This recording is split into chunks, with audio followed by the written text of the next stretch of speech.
اللہ تعالیٰ قرآن پاک میں ارشاد فرماتے ہیں یا ایھا الناس قد جاءتکم موعظۃ من ربکم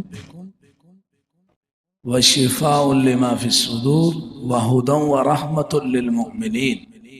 اے لوگو، یہ قرآن پاک جو تمہارے پاس آیا ہے اللہ کی طرف سے، یہ واعظ بھی ہے، یعنی نصیحت بھی ہے، اور اس کے ساتھ ساتھ یہ شفا ہے۔ قرآن شفا ہے، جو دلوں کے اندر بیماریاں ہیں ان کی بھی شفا ہے، صرف باہر کی بیماریوں کے نہیں، اندرونی انسان کی بیماریوں کے لیے بھی شفا ہے، اور یہ جنت میں لے جانے کا راستہ بھی ہے، ہدایت بھی ہے، اور مومنوں کے لیے اللہ کی طرف سے رحمت بھی ہے۔ قل بفضل اللہ ورحمتہ، اللہ کا فضل اور اس کی رحمت، فبذالک فلیفرحوا، اس کے ساتھ خوش ہونا چاہیے بندے کو۔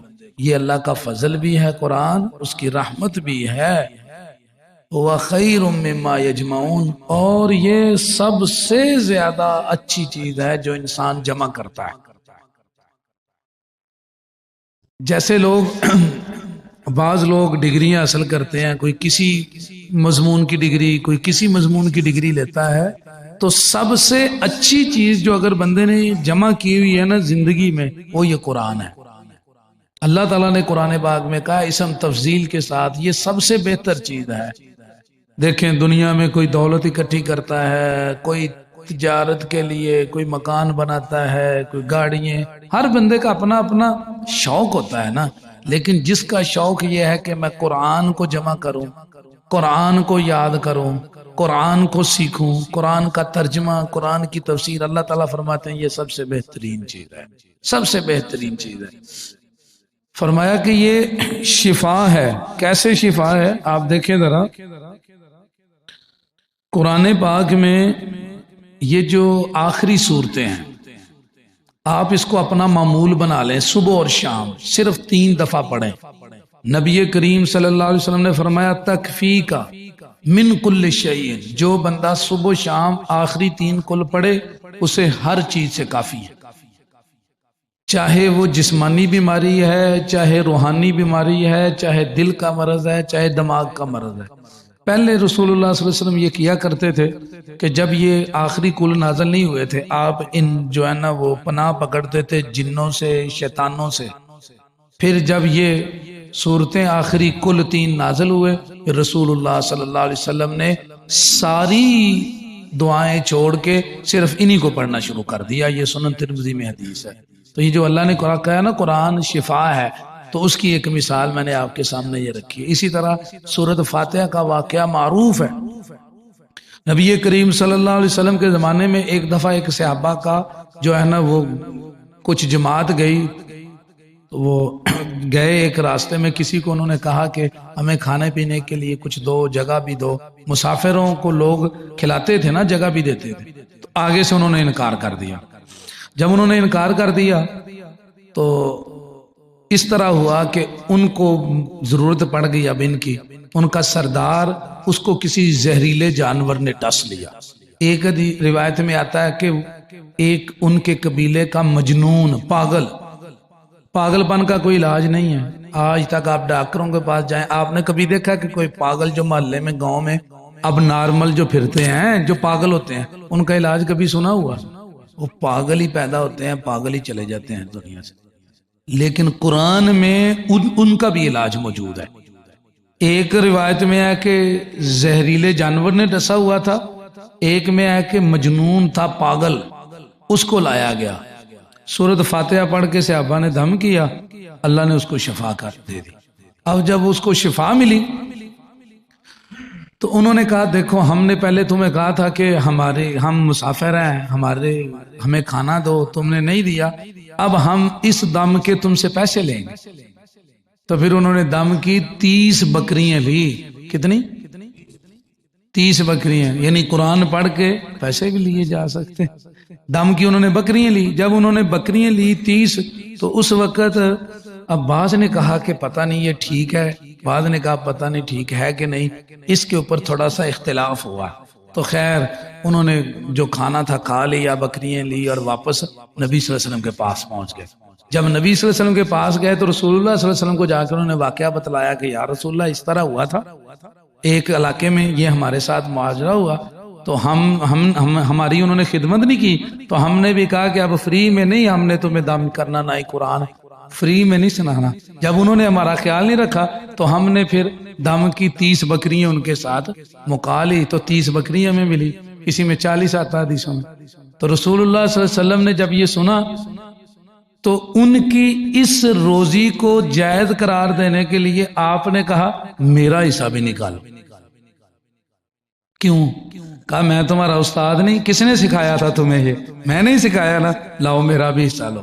اب یہ جو حصہ لیا تھا وہ اس لیے لیا تھا کہ سنت بن جائے، تاکہ سنت بن جائے، وگرنہ قرآن پاک پڑھ کے یا قرآن پاک یہ جو دم ہے اس کے اوپر اگر کوئی بندہ پیسے لیتا تو یہ تو حرام ہو جانا تھا۔ رسول اللہ صلی اللہ علیہ وسلم کی اگر سنت سے ثابت نہ ہوتا تو یہ تو حرام تھا۔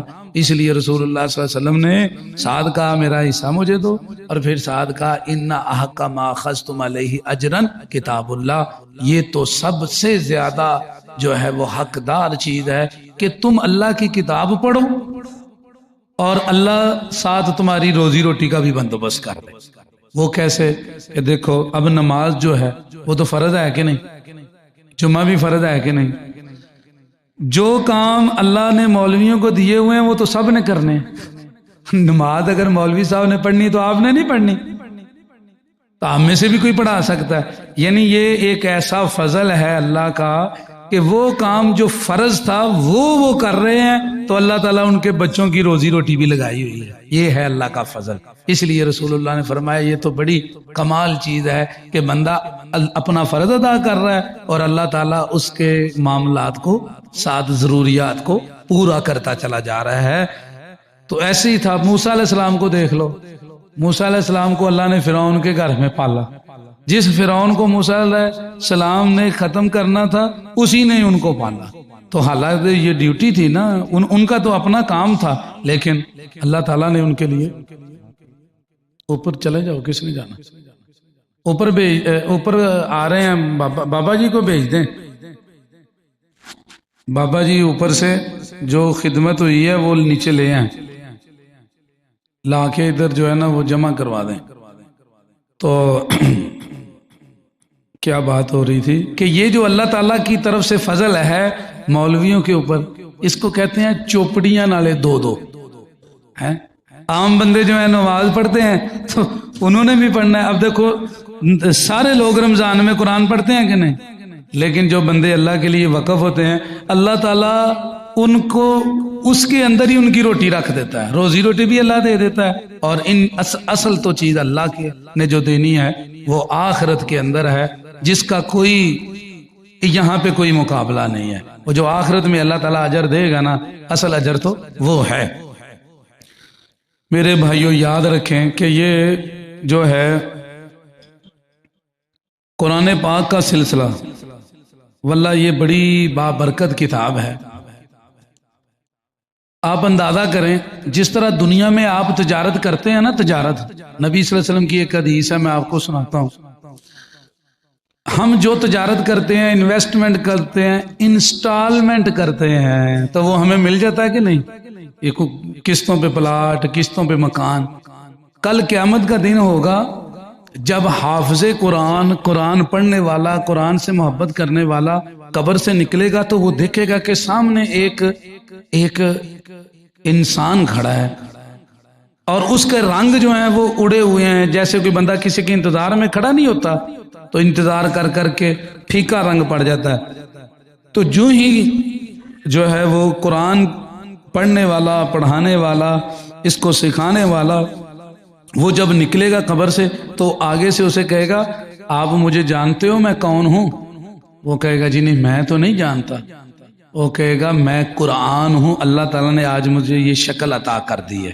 جو تو نے پڑھا تھا نا قرآن، وہاں پہ وہ کہے گا کہ ہر تاجر اپنی تجارت کو شام کو دیکھ لیتا ہے، جب تاجر صبح جاتا ہے تو رات کو اپنی کمائی دیکھ لیتا ہے، اسی طرح اب تو نے جو دنیا میں پڑھا اور ایک ایک روز روز جو نامہ قرآن کو پڑھا وہ ساری قسطیں جمع ہوتی گئی.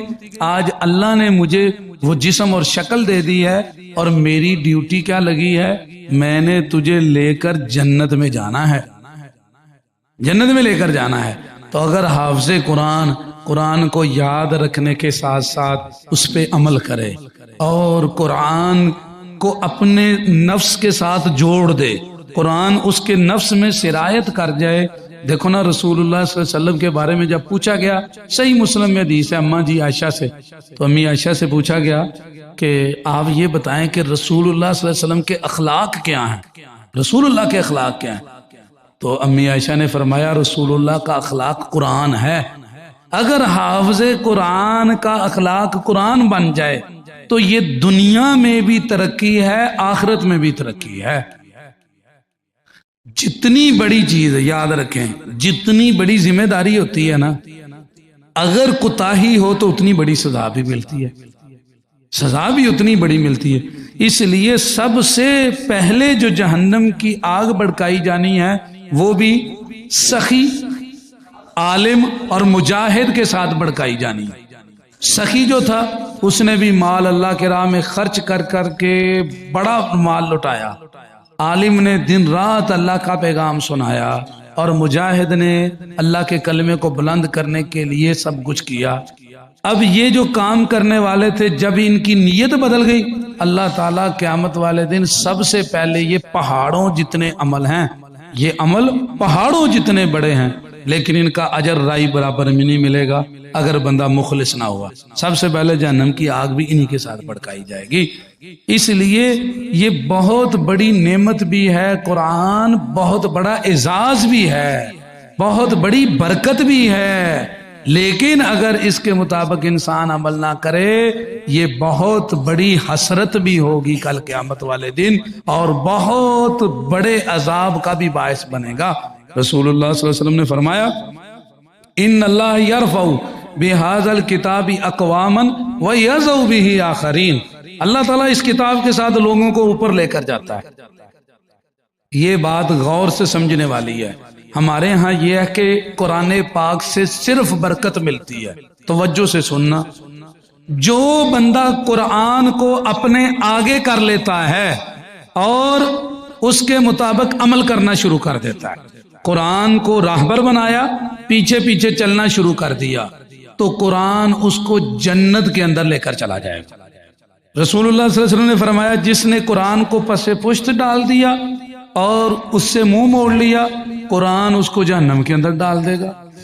یا تو یاد رکھ لیں، اگر آپ قرآن کے ساتھ عزت حاصل کر سکے تو ٹھیک، اگر عزت حاصل نہ کی تو یہ پھر ذلیل بھی کرے گا. یہ رسول اللہ کا وعدہ ہے، ان اللہ یرفع بہذا الکتاب اقواما ویضع بہ آخرین. اللہ یا تو تمہیں قرآن سے بلند کریں گے اگر تم نے قرآن کو پڑھایا اور اس کے مطابق عمل کیا، یا پھر اللہ تعالیٰ تمہیں ذلیل کر دیں گے اگر تم نے قرآن کو اپنا منشور نہ بنایا یا قرآن کو سیکھا ہی نہیں، اور اگر سیکھا ہے تو اس کے مطابق عمل ہی نہیں کیا تو پھر اس کے لیے وبال بھی ہے. اس لیے میرے بھائیوں، یہ جو قرآن پاک ہے اس کو سمجھیں. ایک جگہ اس کے اندر اللہ نے کتنا اثر رکھا ہوا ہے. جب قرآن نازل ہوا تھا نا، اس سے پہلے تہذیبیں بڑی تھی. ایک جگہ پہ اقبال کہتا ہے فارسی میں، کہتا ہے کہ نقش قرآن تا دری عالم نشست، نقش ہائے کاہنوں پاپا شکست. کہتا جب قرآن آیا تھا نا، اس سے پہلے جتنے دنیا میں اثر تھے سارے ختم کر دیے قرآن نے. اس سے پہلے پوپ کا زمانہ تھا، قرآن نے آ کے پوپ کے جادو کو توڑ دیا، کاہنوں کے جادو کو توڑ دیا، قرآن نے ختم کر دیا سب کو. پھر قرآن کا ہی اثر ایسا بیٹھ گیا کہ ہر جگہ اسی کے اوپر بات ہونے لگی. پھر کہتا ہے فاش گویم آنچے در دل مزمر است، این کتاب نیست چیزیں دیگر است. کہتا میں کھلے دلوں سے تمہیں کھلے لفظوں میں کہہ دیتا ہوں، اور یہ کوئی عام کتاب نہیں کہ جس طرح تم باقی کتابوں کو کتاب سمجھتے ہو، یہ کتاب نہیں ہے، یہ اللہ کا کلام ہے، یہ کوئی اور چیز ہے، یہ کتاب ہے ہی نہیں، تم اس کو کتاب سمجھ رہے ہو کہ باقی کتابیں ہیں یہ بھی اس طرح کی ہے، نہیں، اس میں تمہارا ذکر ہے، یہ تمہاری کامیابی ہے، یہ تمہاری بھلائی ہے، یہ تمہاری ہدایت کا رستہ ہے، یہ عام کتاب نہیں ہے، یہ وہ جو ہے لیٹر اور بک ہے جس کے ذریعے تم نے زندگی بسر کرنی ہے۔ دیکھو نا، آپ کوئی چیز خریدتے ہو، جیسے پنکھا کوئی خریدتے ہو تو اس کے اندر سے ایک بک نکلتی ہے، اس پہ لکھا ہوتا ہے کہ پنکھا بنایا کیسے گیا ہے اور اس کو بچانا کن چیزوں سے۔ قرآن پاک بھی آپ اور میرے لیے ہے، مرد اور عورت کے لیے ہے، بوڑھے بچوں کے لیے ہے، فیہ ذکرکم، اس میں اصل میں ہمارا تذکرہ ہے کہ ہم نے زندگی کیسے بسر کرنی ہے، ہم نے گھریلو معاملات کیسے چلانے ہیں، ہم نے لوگوں سے لین دین کیسے کرنا ہے، اکانومی کو ہم نے کیسے درست کرنا ہے، عدلیہ کو ہم نے کیسے چلانا ہے، ہم نے دنیا میں رہتے ہوئے فوجداری نظام کیسے چلانا ہے، غیر مسلموں سے تعلق کیسے قائم کرنے ہیں، تمام تر انسانی معاملات قرآن سکھاتا ہے۔ قرآن اس لیے ہے، عام کتابوں کی طرح نہیں، یہ تو انسان بنانے کے لیے ہے، انسانوں کو انسان بنانے کے لیے ہے۔ پھر آگے کہتا ہے چون در جان رفت جان دیگر شود، جان در چون جان دیگر شود جہان دیگر شود، یہ قرآن ایسا ہے کہ اگر بندہ اس کے ساتھ جڑ جائے، یعنی قرآن جیسے بندہ قرآن کو تلاوت کرتا ہے نا، اپنے نفس کو بھی قرآن کے مطابق ڈھال لے، کہتا پھر آدمی کا نفس عام نفس نہیں رہتا۔ وہ بندہ جس نے دنیا کی اور کتابیں یاد کی ہوئی ہیں، اور وہ جو قرآن کے ساتھ جڑ گیا، زمین آسمان کا فرق ہے ان میں۔ اگر وہ قرآن کے ساتھ اپنے نفس کو جوڑ گیا ہے، اگر اس کے دل نے اور اس کی باڈی نے قرآن کو قبول کر لیا، ایکسپٹ کر لیا، جیسے ونڈو میں کوئی پروگرام انسٹال کرو تو اگر ونڈو جو ہے وہ جو ہے نا 64 بٹ ہے تو 32 بٹ کے پروگرام تو نہیں انسٹال ہوں گے، 64 بٹ ہی ہوں گے نا، وگرنہ پروگرام انسٹال نہیں ہوگا۔ اسی طرح اگر قرآن باڈی کے اندر سرایت کر گیا ہے، یعنی بندہ کا جسم بھی قرآن کو چاہتا ہے اور قرآن بھی بندے کو چاہتا ہے، جب یہ دونوں کہتا ہے ایک ہو جائے تو پھر یہ جسم عام جسم رہتا ہی نہیں، پھر اس کی برکتیں، پھر اس کے ساتھ جڑنے والوں کی برکتیں، پھر یہ جو ہے پوری دنیا ہی بدل جاتی ہے۔ اس بندے کی تو زندگی بدل جاتی ہے جو قرآن کو ایکسپٹ کر لیتا ہے، قبول کر لیتا ہے، پڑھتا ہے اور اس کے مطابق زندگی کو ڈھال دیتا ہے، پھر اس طرح کا کوئی بندہ عام ہوتا ہی نہیں۔ اس کے اوپر میں مثال ایک دیا کرتا ہوں آپ کو، میں سناتا ہوں۔ ایک مثال میں نے ایک جو ہے نا وہ انگلش جو تھا رائٹر، اس کی پڑھی۔ وہ کہتا ہے، مصنف ہے، ایک فارنر ہے، کہتا ہے میں ایک مطالعہ کر رہا تھا کتاب لکھنے کے لیے کسی ریسرچ پہ، تو میرا بچہ مجھے آ کے تنگ کر رہا تھا۔ توجہ سے سنیں ذرا۔ کہتا بچہ تنگ کر رہا تھا، وہ کہتا تھا تو جب وہ تنگ کر رہا تھا چلو باہر چلیں، تو میں نے اسے کہا بیٹا ایک دنیا کا نقشہ تھا، دنیا کا نقشہ، ورلڈ میپ، وہ میں نے پھاڑ کے چھوٹے چھوٹے ٹکڑے کر کے اس کو دے دی اور اسے کہا کہ تو یہ جوڑ کے لا، پھر ہم جائیں گے۔ کہتے جب میں نے اس کو وہ پکڑا دیا تو میں پھر اپنی ریسرچ پہ لگ گیا۔ چند منٹ گزرے تو میرا بچہ ورلڈ میپ جوڑ کے واپس لے آیا۔ کہتے جب اس نے نقشہ مجھے دیا تو میں نے دیکھا بالکل جہاں جہاں ملک ہونے تھے جغرافیکلی اعتبار سے صحیح نقشہ اس نے جوڑا۔ ایک پرائمری کا بچہ جغرافیے کے اعتبار سے اس نے پورے دنیا کا نقشہ جوڑ دیا۔ مجھے کہتا بڑی حیرت ہوئی، میں نے کتاب بند کی، پہلے اس بچے سے پوچھا بیٹا یہ بتا کہ تو نے یہ کیا کیسے ہے؟ تو نقشہ اس نے میرے سامنے ایسے رکھا ہوا تھا، تو کیسے اس طرح، جیسے اب یہ اس طرح پڑی ہوئی چیز، اس نے نقشے کو الٹ کر کے ایسے رکھ دیا۔ کہتا ابو جی یہ پیچھے دیکھو، پیچھے ایک تصویر بنی ہوئی تھی، میں نے اس تصویر کو جوڑا اور اس کو ایسے الٹ کیا تو دنیا جڑ گئی۔ یہ اندر تمہارا من ہے، یہ تصویر ہے۔ تو یہ جو من ہے اس کو قرآن نے چینج کرنا ہے، جس کا دل بدل گیا نا اس کی دنیا بدل گئی۔ تو اس کی طرف اقبال اشارہ کرتا ہے، چون بجان رفت جان دیگر شود، جان چون دیگر شود جہان دیگر شود۔ جو قرآن کو اپنا لیتا ہے اس بندے کا نفس کوئی اور ہی ہو جاتا ہے، اور جس کا نفس بدل جاتا ہے نا تو اس کا پھر جہان ہی بدل جاتا ہے۔ جب بندے کا من بدل جائے، دیکھو نا سارے مسئلے خراب کیوں ہوتے ہیں؟ کیونکہ بندہ اندر سے مخلص نہیں ہوتا۔ اور دھوکے کیوں ہوتے ہیں؟ فراڈ کیوں ہوتے ہیں؟ لڑائیاں کیوں ہوتی ہیں؟ یہ جھگڑے کیوں ہوتے ہیں؟ کیونکہ بندے اندر سے مخلص نہیں۔ اور جب بندے اندر سے ٹھیک ہوں تو کوئی مسئلہ ہی نہیں بنتا، نہ کوئی حرام کھاتا ہے، نہ کوئی جھوٹ بولتا ہے، نہ کوئی چغلی کرتا ہے، نہ کوئی غیبت کرتا ہے، نہ کوئی کسی کا حق مارتا ہے۔ پھر بندے تو اللہ کے بندے بن جاتے ہیں نا۔ تو اللہ کا بندہ قرآن بناتا ہے، اور کوئی کتاب نہیں ہے جو بندے کو اللہ کا بندہ بنائے۔ تو اللہ کا شکر ادا کرو کہ اللہ رب العالمین نے قرآن کے ساتھ جوڑا ہوا ہے۔ اللہ کا شکر ادا کرو، اللہ نے یہ گنگا بہائی ہوئی ہے تمہارے لیے، جہاں قرآن پڑھا جاتا ہے، قرآن سکھایا جاتا ہے۔ یہ بڑی اللہ کے بندوں بڑی نعمت ہے۔ جب مسلمانوں کے اوپر جو ہے قبضے ہوئے تھے تو قرآنوں کو جب اٹھا لیا گیا تھا، لوگوں نے کس طرح قرآن کی حفاظت کی آج دیکھ لو۔ تو اللہ کا شکر ادا کرو کہ اللہ نے یہ موقع دیا ہوا ہے۔ ہم انشاءاللہ العزیز رمضان المبارک کے بعد قرآن پاک کے ترجمے کی کلاس چلائیں گے اللہ کے فضل و کرم سے، اور قرآن کو سیکھنے کی کوشش کریں گے، تاکہ جب قاری صاحب تلاوت کریں، مصلی امام پر امام پڑھائے، تو آپ کو پیچھے پتا چلے یہ تو میرے ساتھ اللہ گفتگو کر رہے ہیں۔ اب میں آخری جملہ کہہ کے بات کو ختم کرتا ہوں۔ دیکھو قرآن پاک میں جب آپ پڑھتے ہو جگہ جگہ پہ آتا ہے، ابھی جیسے میں نے آپ کے سامنے تلاوت کی، یا ایھا الناس قد جاءتکم موعظۃ من ربکم، توجہ سے اس بات کو سمجھنا، اے لوگو تمہارے پاس اللہ کی طرف سے نصیحت آئی۔ یا ایھا الناس کا کیا معنی ہے؟ بولو، اے لوگو، یا ایھا الناس، اے لوگو۔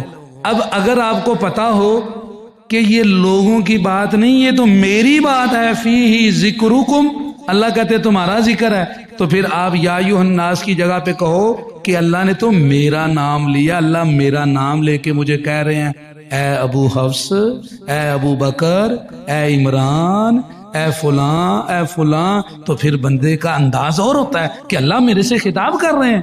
تو جہاں پہ آتا نا یا ایھا الذین آمنوا، تو آپ ایمان والے نہیں ہو تو ادھر اپنا نام رکھ کے دیکھو، پھر لذت اور بڑھ جائے گی۔ جب اللہ قرآن آپ کو نماز میں قرآن کی تلاوت سن رہے ہوں تو ادھر بات آ جائے یا ایھا الناس اعبدوا ربکم الذی، اے لوگو، تو وہاں پہ آپ کے ذہن میں آ جائے کہ مجھے آواز لگی تو آپ فوراً الرٹ ہو جائیں، اللہ تو مجھے کہہ رہا ہے، او اللہ کے بندے تجھے تو میں نے عبادت کے لیے پیدا کیا ہوا تھا اور تو کیا کر رہا ہے؟ تو پھر جو ہے نا وہ اور ہی لذت آتی ہے۔ کیا مجھے بتاؤ، آپ اور میں لوگوں میں شامل نہیں؟ شامل ہے نا؟ تو پھر ناز کی جگہ پہ اپنا نام کیوں نہیں رکھتے؟ کیا میں اور آپ ایمان والوں میں شامل نہیں؟ تو قرآن ہمارے سے باتیں کرتا ہے۔ اس کے بعد اقبال کہتا ہے، کمال ہے، میں بار بار آپ کو کہتا ہوں کہ اس کی فارسی بھی پڑھنے والی ہے۔ کہتا ہے مثل حق پنہاؤ پیداست این، زندہ ہو پائندہ ہو گویاست این۔ کہتا ہے جیسے اللہ حق ہے نا، وہ ظاہر بھی ہے اور باطن بھی ہے۔ اللہ تعالی حق ہے۔ حق کون ہے؟ والحق، اللہ ہے حق، اصل حق اللہ ہے۔ دنیا چاہے جس کو مرضی حق مانے، حق وہی ہے جو اللہ ہے اور جو اللہ کی بات ہے۔ کہتا ہے جس طرح حق ظاہر اور باطن بھی ہے، اللہ ظاہر بھی ہے اور باطن بھی ہے، اسی طرح اس کا قرآن زندہ و پائندہ بھی ہے، اور اس کا ایک ظاہری معنی ہے، ایک پوشیدہ معنی بھی ہے۔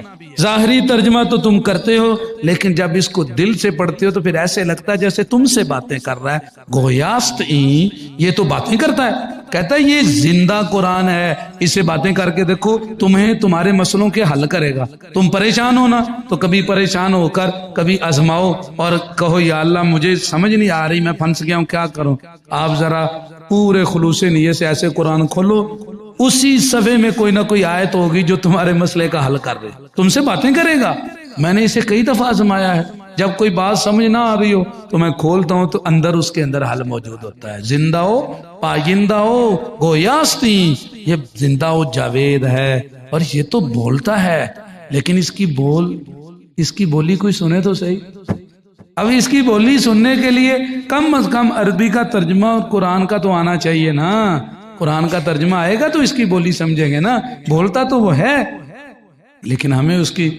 میرے بھائیوں واللہ یاد رکھو یہ میرے آخری جملے، یہ جو بات ختم کرنے لگا ہوں میں، اگر آپ نے اپنی زندگی میں قرآن بھی نہیں سیکھا، بچوں کو قرآن بھی نہیں سکھایا، اپنی بچیوں کو قرآن کی تعلیم سے بھی آراستہ نہیں کیا، تو پھر تم نے کیا کیا ہے بتاؤ بھئی. اگر اللہ کے کلام سے تمہیں شناسائی نہیں ہے تو تم نے جو ہے وہ فلسفہ سیکھا، فزکس سیکھی، کیمسٹری سیکھی، تم نے سمجھا شاید ہم بڑے عالم بن گئے ہیں. تمہیں پتہ ہی نہیں فلسفے کی بھی اصل بنیاد قرآن میں ہی ہے. کیمسٹری کے وہ فارمولے جہاں پہ کیمسٹری بھی پھنس جاتی ہے انہیں بھی قرآن حل کرتا ہے.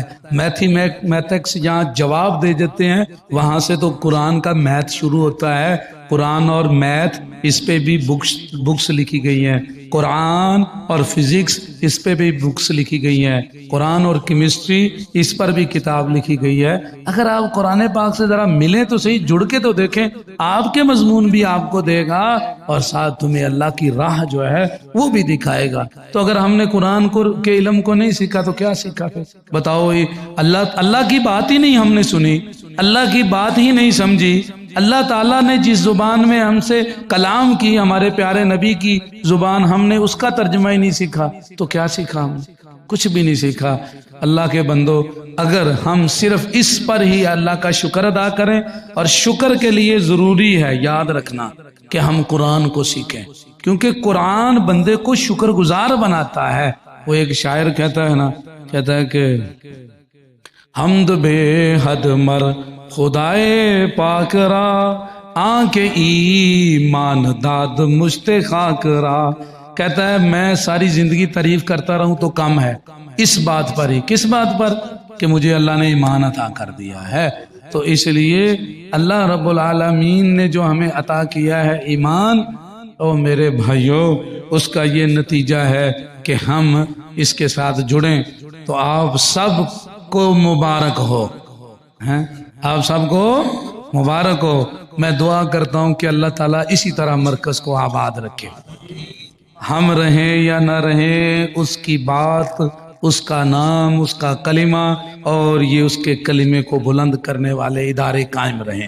اور اللہ تعالیٰ اس کا صدقہ جاریہ سب کو دیتا رہے، جس نے اس کے اندر حصہ ڈالا ہے، جس نے اس باغ کو پانی دیا، جس نے یہ پودا لگایا، جس نے اس کی کانٹ شانٹ کی. اللہ سب کے لیے یہ اجر جو ہے نا وہ رہتی دنیا تک رکھے. اللہ تعالیٰ اس کے ساتھ جڑنے والوں کو، ان کے خاندانوں کو، ان کے رشتہ داروں کو اور ان کے دوست احباب کو بھی اجر عطا فرمائے. رب العالمین سے یہ بھی دعا کرو کہ اللہ تعالیٰ جو ہے ہمیں اس مرکز کے ساتھ جڑے رہنے اور اس کو علم کا جو ہے وہ منبع بنانے کی توفیق عطا فرمائے. اللہ تعالیٰ اس سے پورے چچاوطنی کے اندر جو ہے اللہ نورانیت، نور، علم کا نور پھیلا دے اور ہر طرف جو ہے اللہ تعالیٰ اس کی روشنیاں پھیلا دے. اللہ رب العالمین جو ہے وہ اس کی برکتیں چہار اطراف رکھے اور رب العالمین ہم سب جتنے ہمارے دلوں کو مضبوط کر دے اور اللہ تعالیٰ ہمیں جوڑ کر ایک صف میں، ایک سمت میں اکٹھے ہو کر عمل کی توفیق عطا فرمائے. آمین. وآخر دعوانا ان الحمدللہ رب العالمین.